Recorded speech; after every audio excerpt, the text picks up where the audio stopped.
Kilroy Here. Mayor Lou, Here. you have a quorum. Okay, sir, please stand for the pledge of allegiance. I pledge allegiance to the flag of the United States of America and to the republic for which it stands, one nation, under God, indivisible, with liberty and justice for all. At this time, I will open the floor to public comment. Please read the public comment tonight. Give. Who's Thompson? 143 in Central Park. I came to you several weeks ago about the property that AVEX owns and expanding and everything. Through my research and talking with people and whatever, there's absolutely probably nothing I can do in that. I couldn't do anything at that time. I do believe, though, someone knew, when I brought this before, someone knew that something was going on. That you just can't buy a piece of property from the tollway, apply for a fence in the village and that, and someone doesn't know. So that saddens me. Yeah, that someone at that time couldn't tell me. So I took a few minutes to come up to just to show up to say what I do. Well, when you brought it to our attention, we did look into it. The individual rightfully owns that parcel. He didn't buy it from the tollway. That's not the tollway property. I don't know when he bought the property, but checked with the attorney, and there's nothing we can do to stop him from putting a fence on his property. It's been explained to me that the eminent domain laws have changed dramatically, where we would have to prove definitively that that non-road is necessary for the village. And after talking to police, fire, public works, we cannot definitively prove that that's needed for the village of Midlothian. So we have no legal ground to stand on to prevent him from putting a fence in. It's not that we didn't know, but we looked into it. And So can you kind of tell me then, that entire fire road, that anybody that owns a piece of property there can go and purchase it? I owned that vacant lot on my Lawndale house. The back corner of that was cut off by the service road. So I also had the part outside of the fence that was part of lot 1. So I took that, and they took the village. This is 25 years ago. So it's. So you actually then could what you're saying is you can put a fence across that? I made an agreement where I wouldn't put a fence onto the service road. I would put it on the green area, the grassy area in the front of lot 1. My vacant lot is actually lot 2. Okay. So lot 1 is taken over by, most of the service road took over lot 1.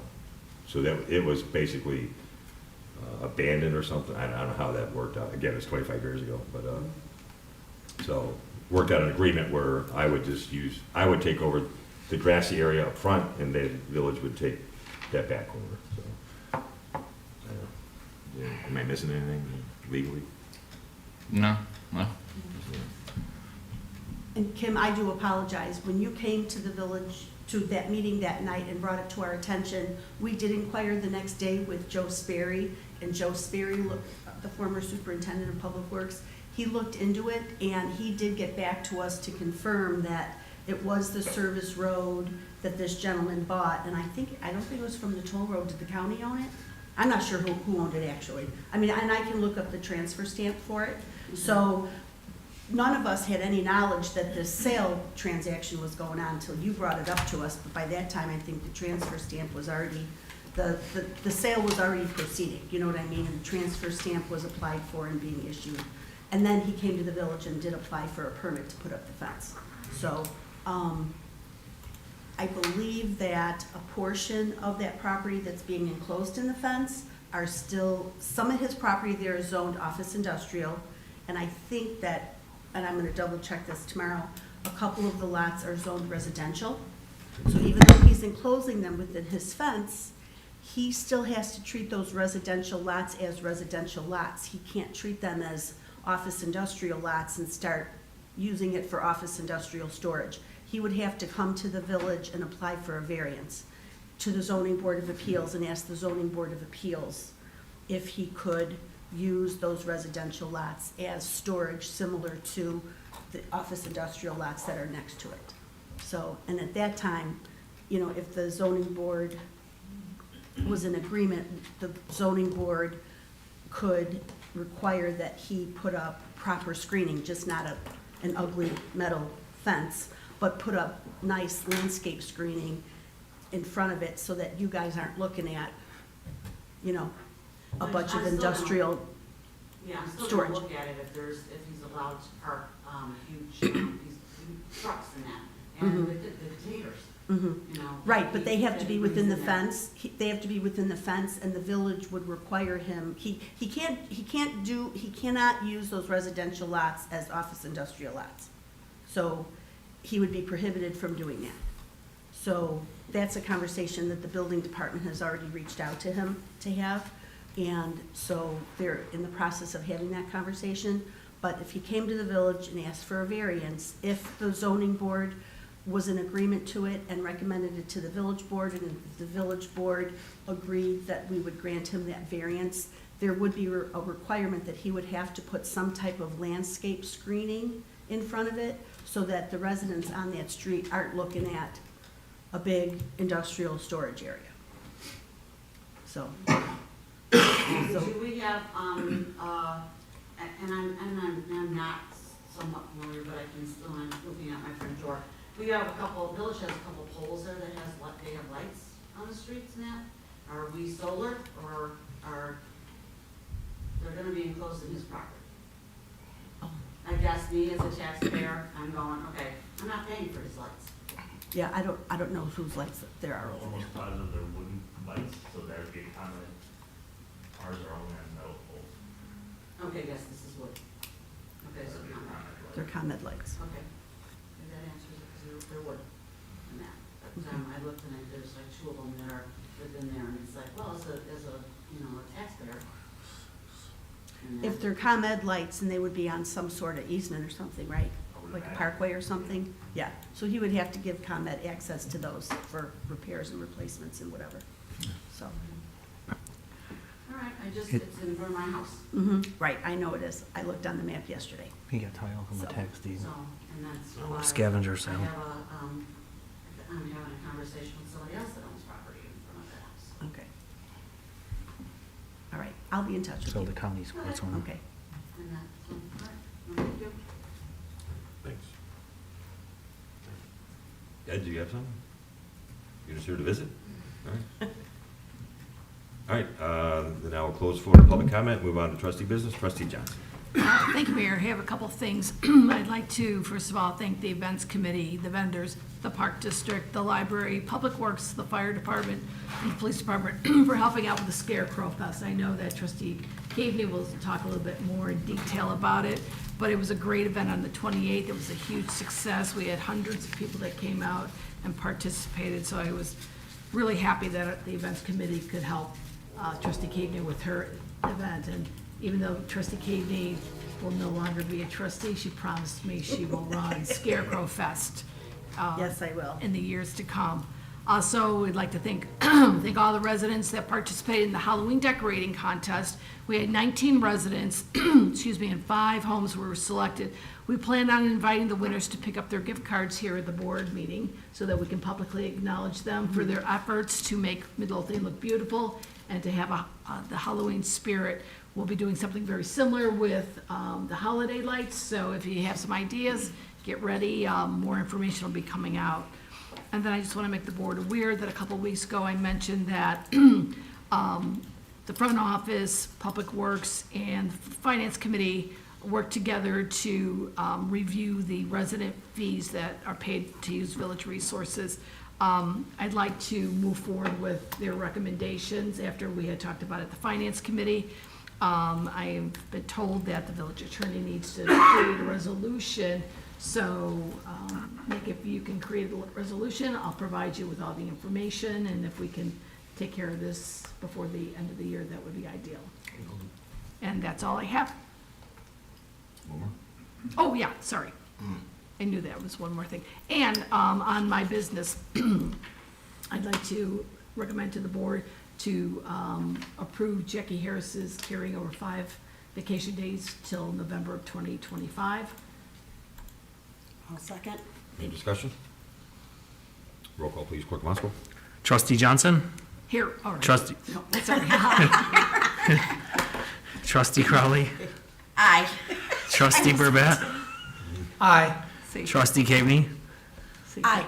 Trustee Hilly? Aye. Trustee Killily? Aye. Motion carries. Nope, you're all. All right, thank you, that's it. Thank you, ma'am. Trustee Burback. Thank you, Mayor. I'd like to make a motion to approve carryover for Andy Pinarchek for vacation days. This is due to outgoing Superintendent Sperry and the changes that we've made. I'll second. Any discussion? Roll call, please, Clerk Mosco. Trustee Burbett? Aye. Trustee Hilly? Aye.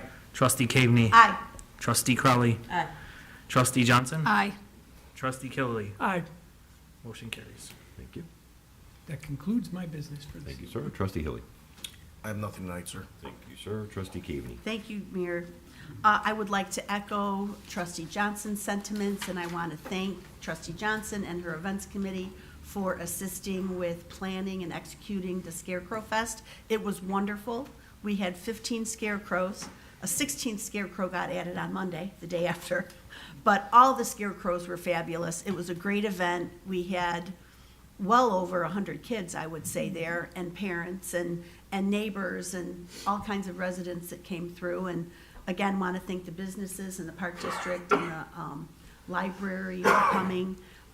It was just a wonderful event, and the weather was perfect, and everybody had a really great time. And I don't know if we announced the Scarecrow winners last week, but I'll announce them again today. So for every year, we have a little Scarecrow throwdown contest for the village employees for their departments. And this year, the first place winner is Public Works. They've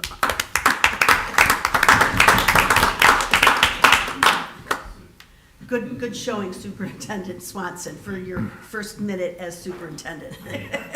Your department pulled through for you. No comment, Deputy Clerk Harris? Congratulations. I'm glad we have some competition finally. And this year, we did a People's Choice Scarecrow Award, so everybody who was at the Scarecrow event had an opportunity to vote for their favorite scarecrow. And I thought for sure that Springfield would win because there were lots of families and kids from Springfield School, and all we kept hearing over by the voting table was, "We have to vote for Springfield, we have to vote for Springfield." However, Springfield did not win winner's choice. People's Choice. The People's Choice Award went to the Beautification Committee this year. And their scarecrow was Woodstock.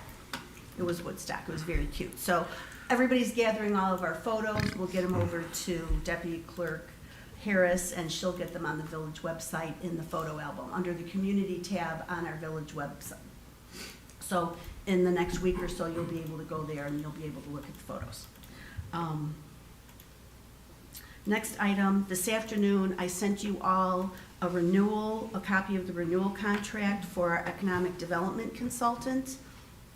His contract's gonna be expiring, if it didn't already. I think it did already. Yeah, so we got a new contract, and this contract only goes till the end of end of January, so it's like 2.5 months. I think because originally it was supposed to be like September 1st. Oh, okay, alrighty. So, well, I might ask him if we could just push it back so it could be 3 months, and so. Anyhow, the fee did go up a little bit. It went up from like $95 an hour, I think, to like an odd number, $113.80. So anyways, I would be in favor of continuing to work with Steve. I feel he has been doing a very good job for us and helping us quite a bit. I agree completely. I agree. Okay. He's fabulous. Okay, so I will. He's made a lot of good contacts with our businesses and, Yes. and property owners, and I think that's really working out for them. Right, so I will add that to the agenda for next week. Okay, and then my next item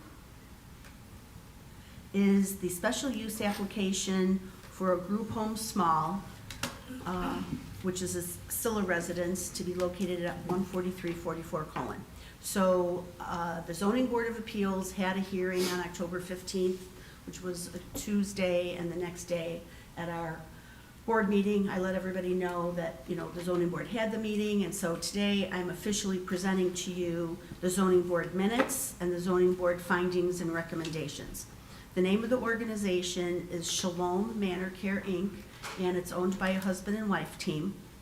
So just to give you a little bit of background, the Zoning Board of Appeals held the hearing on the 15th to review the special use application for group home small, which by definition in our ordinance is 5 or less occupants. And this is for the operation of a Scylla residence at 14344 Cullen. A Scylla residence is a, quote, community integrated living arrangement for adults age 18 and over having a developmental disability that was diagnosed prior to age 18. Please note, Scylla is not it's not a housing program for ex-convicts or for substance abuse rehab or for sex offenders. Prior to the hearing, 3 residents submitted letters to Village Hall stating their objection to the Scylla. At the hearing, several residents attended to state their objection, and a petition was also submitted to the zoning board, signed by approximately, I believe, 28 neighbors. One resident spoke, and this 28 neighbors does not mean 28 properties. It was, many of them were husband and wife, so I didn't go through it and ferret that out. And one resident was at the meeting and spoke in favor of the Scylla, and that is Ed. And I believe that's why he's here today. So the ZBA listened to all of the questions and concerns that were put forth by the residents that were here, and he also listened to and then the zoning board listened to each other's questions and concerns. And at the end of the hearing, they voted to provide its recommendation to the village board in favor of approving the special use application for the group home. Subsequent to that, I contacted Suburban Access, Inc. in Homewood, Illinois. All of the Scyllas in the state of Illinois are managed through the Department of Human Services. So I went on their website and I Googled, local agencies or local offices. So DHS subcontracts with different agencies to provide case management services for these Scyllas. So our local office is Suburban Access, Inc. They are located in Homewood, Illinois, and they're developmental disability services agency that's contract with DHS to provide case management for all the Scyllas in our south suburban area, including Midlothian. Per the program manager, Patty O'Brien, she confirmed that there already are a few Scyllas in Midlothian already.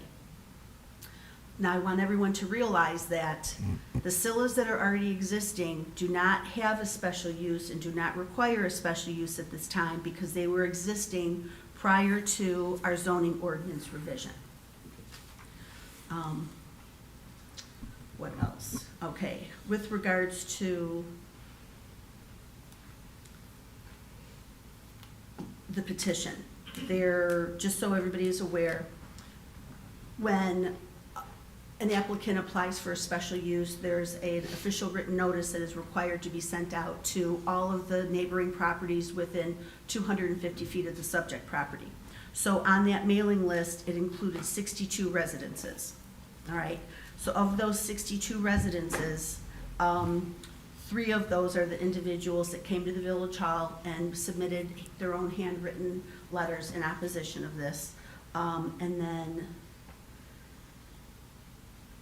there were, of the 62, 22 residences who were part of that mailing list were included on that petition. So I just wanted you to be aware of those numbers. I thought you said more than one person was per residence there. I apologize. It was 62 letters went out to 62 residences. You're right, I did say that, Jack, and I take that back. The petition included 28 residences. Signatures of people, Yes. and you don't know, without standing and counting them, how many signatures per residence that was? What I'm asking. Actually, for all of those, just one resident signed. Like, whoever did this petition went knocking door to door, Okay, and they so- put the husband and wife's printed name and the address, and then one of them signed Okay, it. I misunderstood Yeah. what you said the first Yeah. time. I'm No, sorry. I might have said it wrong, so I apologize. Okay. So the petition included 28 addresses, let's put it that way. So, of the 62 residences that received the official mailed notice, 22 are in opposition. Okay, let's see. Okay, so one of the concerns and questions that one of the residents had was, in an emergency situation, you know, who is gonna be staffed here? So I actually looked on the DHS website myself, and under the SILA category, a SILA operator, like, none of us sitting here right now today are qualified to operate and run a SILA. All of the people who own and operate SILAs have to be are heavily trained people. They are individuals who have a lot of training and have worked in the social services industry. And there's a lot of training requirements. And the individuals that they hire also are required to go through training, and they're also required to go through annual background checks. So they go through annual background checks, and they go through annual drug screenings, and then they also go through the annual check against the sex offender database. So they're vetted out as well. When I had my conversation with Patty O'Brien, I said, you know, what happens if there's a dire emergency? And what happens if their license gets revoked? And she said, you know, Patty's been in this industry quite a long time. She used to work for a SILA organization before she started working for, as the program manager at this company. And she said that it's very, very rare that a SILA operator would have their license revoked. But in the event that that would happen, there's usually some sort of investigation that happens in advance of that. And if the state decides they're gonna revoke a license, they will be given notice. All of the residents of the home will be given notice, their guardians and their family members will be given notice. So that's when Patty's organization would step in and would work with the residents and their family members and guardians to help rehome them. If it's an imminent emergency situation, she said they do have backup plan and they do have emergency housing available. If an individual didn't have a family member or a guardian to go home to for the short term, they do have emergency housing where they would be able to safely house the residents until they could find another permanent placement. But she said usually when an individual goes into a SILA residence, that's usually ends up being their permanent residence forever. And one other statement that I would like to make is that SILA properties are intended to provide and to be maintained as a residential living experience for their clients. These homes are required to look like every other residence on the block. They're required to, you know, be maintained and taken care of, so that if you were walking your family down the block, walking your dog, or driving down the street, you would have no idea that that any home on the block might be a SILA residence. Case in point is I would, you know, use Patty's comment to me that we already have a few in town, and I was not aware of that, and I'm sure you guys weren't aware of that, and I have no idea where they are. And nor will I ever find out where they are, because pursuant to DHS rules, there is an Illinois statute that requires that the addresses of these SILA homes remains confidential, and that's for the privacy of the residents. Also, I spoke to Chief Delaney, and he contacted the Orland Park Police Department and the Tinley Park Police Department, because the applicant, Shalom Manor Care, they own and operate a SILA in each one of those communities, and he had conversations with those police departments, and they confirmed that they have not had any police calls at those residents. I believe there might have been one call for a medical situation, and that was it. So, that's all I have. You guys have, you know, on the agenda are the minutes and the zoning board's recommendations, so. Do you have any questions or comments or concerns? I have a couple. I Okay. actually brought this up to Attorney Valadez. Mhm. As I read through the minutes from the meeting, obviously the residents have a lot of concerns about safety of their children, who's going to be residing here. So I did talk to Attorney Valadez to confirm that if the village board does decide to approve this, that they could make the special use contingent on. Conditional. Conditional, correct. And so. Conditional upon what? Well, that's what I was getting to. Oh, sorry. So that's kind of what I wanted to check with Attorney Valadez for on the record, to make sure that if we did start to have any problems, or if there were any excessive calls for service, or any type of criminal activity that seems to be a big concern of the residents, that we would be able to revoke that special use and take it back to just residential, even though the parties are still the same owners. Attorney Valadez, can you clarify that for me? Yes, under 11-2-16 of special uses, the conditions on special use in the zoning board of appeals may recommend, and the village board may impose such conditions and restrictions upon the construction, location, and operation of a special use. Such conditions must be deemed necessary to comply with the standards set forth in this section, to promote the general objectives of the title, and to minimize or reduce the injury to the value of property in the neighborhood. Such conditions shall be expressly set forth in the ordinance granting the special use. Failure to maintain such conditions or restrictions as may have been imposed shall constitute grounds for revocation of such special use approval. Thank you. Attorney, can you tell me what the code number is for that code again, 11-1? Sure. 11-2-16G. G. Thank you. So, I mean, in lieu of what, the concerns of the residents are, I would ask that if the board does intend to approve this, that we would make those conditions in the approval of the special use to protect the residents. So Okay. that I made note of that, so I'll share that with Attorney Murphy, because he would be the one drafting the ordinance. So again, I would ask that, my ask would be that all of that be put in writing with the special use, so if we do have any problems, we would be able to revoke that special use and turn it back in Okay.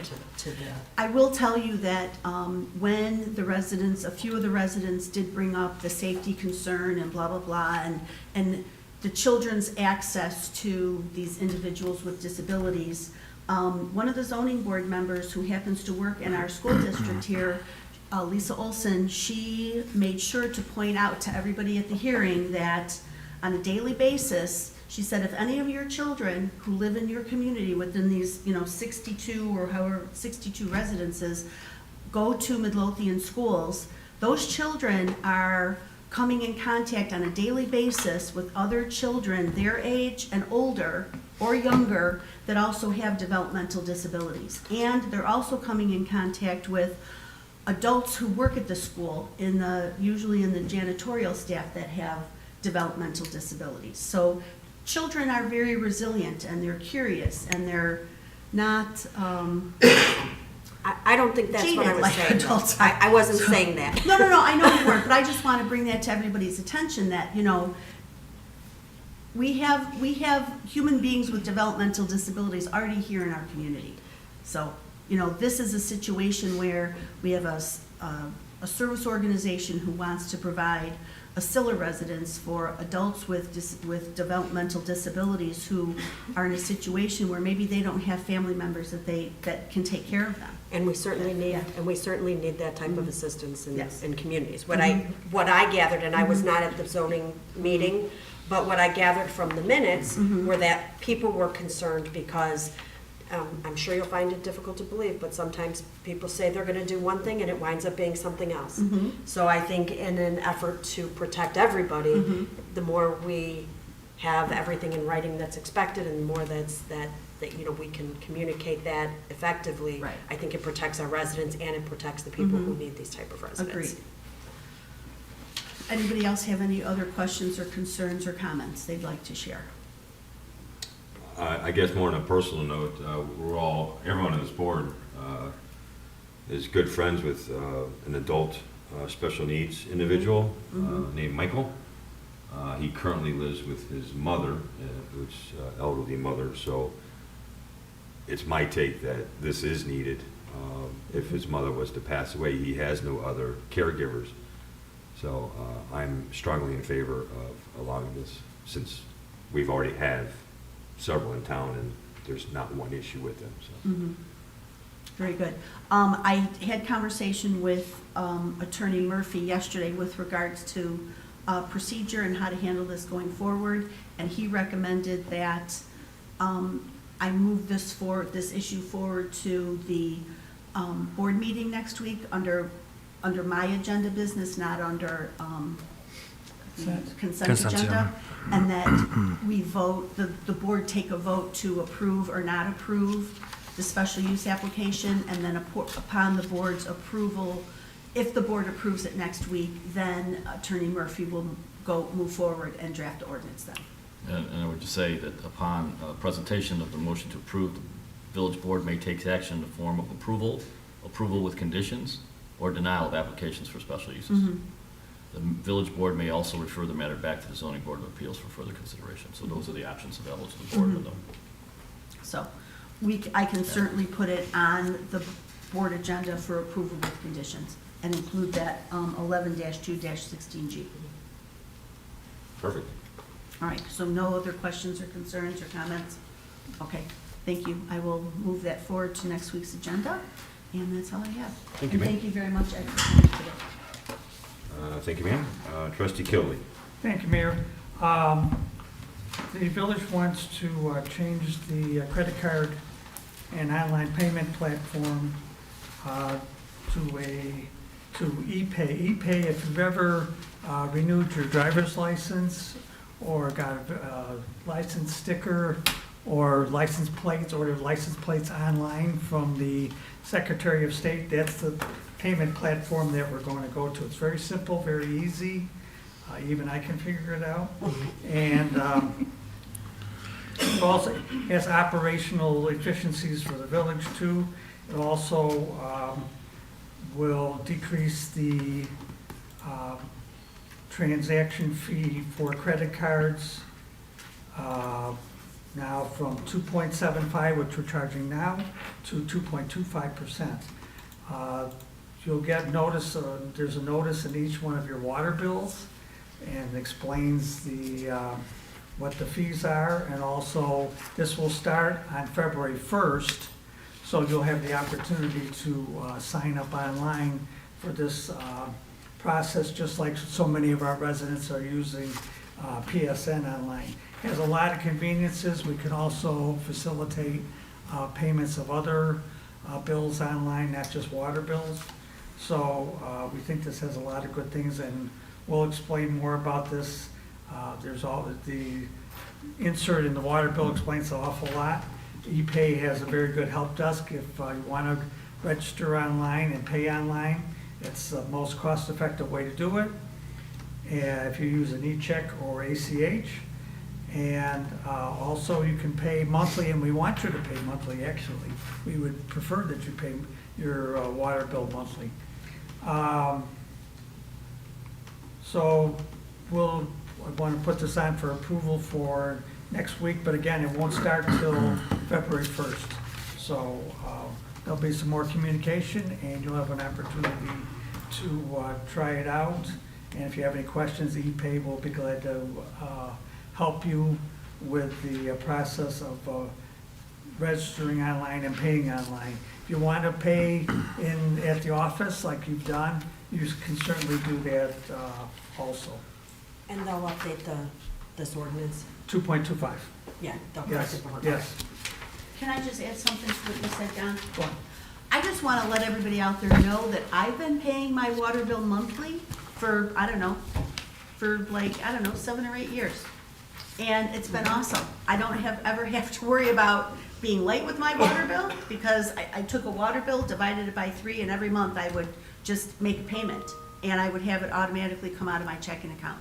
So I've never had to pay a fee, never had to pay a credit card fee, and then every quarter when I would get my water bill, or every 4 months, whatever it is, I would get my water bill, I would always have some kind of little credit on there. So to me, it's super easy, and it's a big help for anybody who's, working on a tight budget, or who gets paid weekly instead of bi-weekly, or for those who get paid monthly.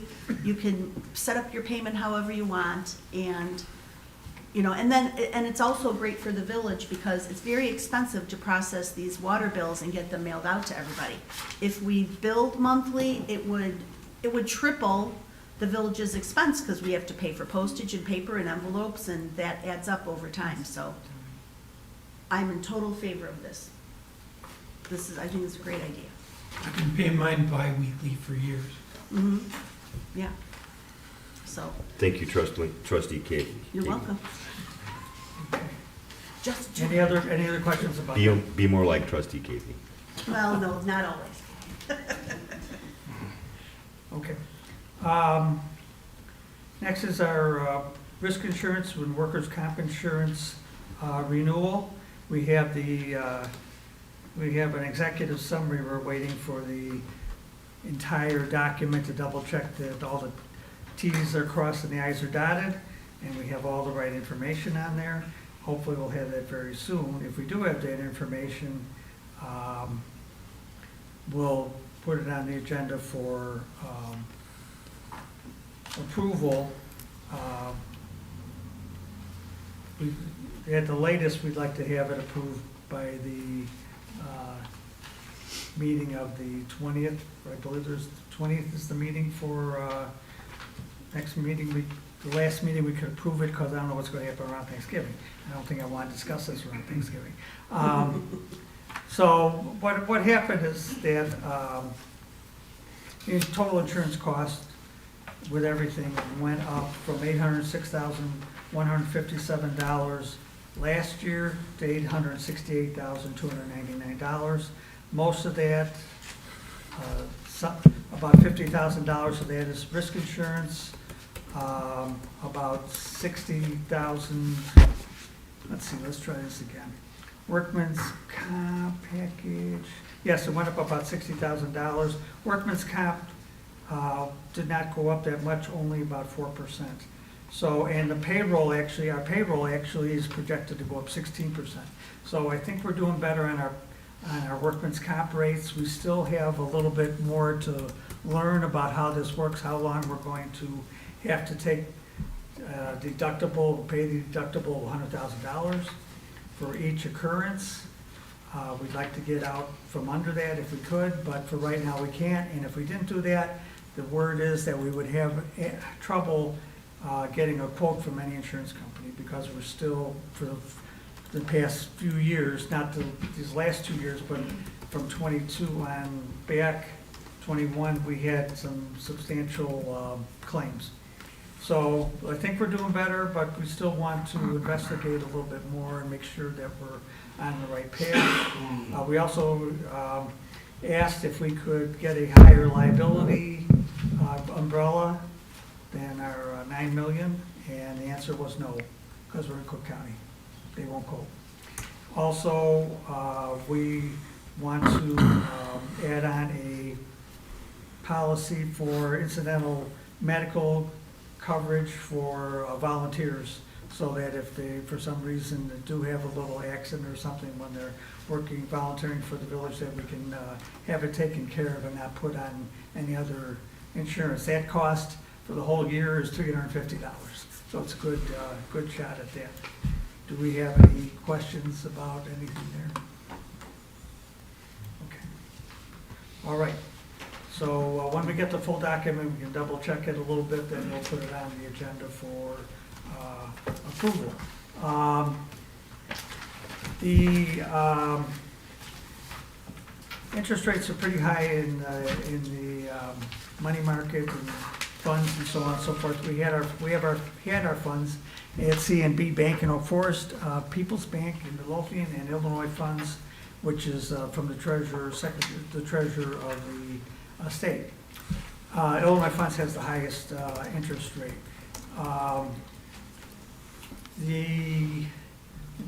We negotiated with People's Bank, and they came up with much more competitive rates as far as their interest-bearing accounts. They are the same as CNB. So the treasurer, the finance director has recommended that because People's Bank is our local bank, that we transfer the funds from CNB to People's Bank, since we're getting the same interest rate. So, And they're collateralized to the. they are collateralized. People's Bank is collateralized to what we would have on the accounts. Okay. So there won't be any issue with that, according to the finance director. So I'd like to knowing that we're gonna get the same interest rate, I'd like to ask for approval to close the CFB bank accounts and transfer the funds to either the Illinois funds or People's Bank, I'll second. That was a motion. right? I'll second. Any discussion? Roll call, please, Clerk Muska. Trustee Killily. Aye. Trustee Crowley. Aye. Trustee Brabett. Aye. Trustee Caveney. Aye. Trustee Hilly. Aye. Trustee Johnson. Aye. Motion carries.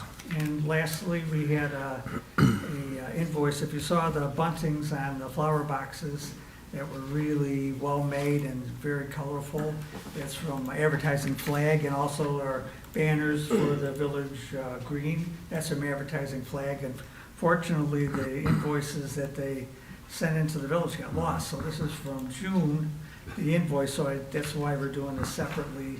I'd like to get them paid, it's November now, and so I'd like to ask for approval, I'd like to move for approval to issue a manual check to Advertising Flag Company in the amount for both items of $454.72.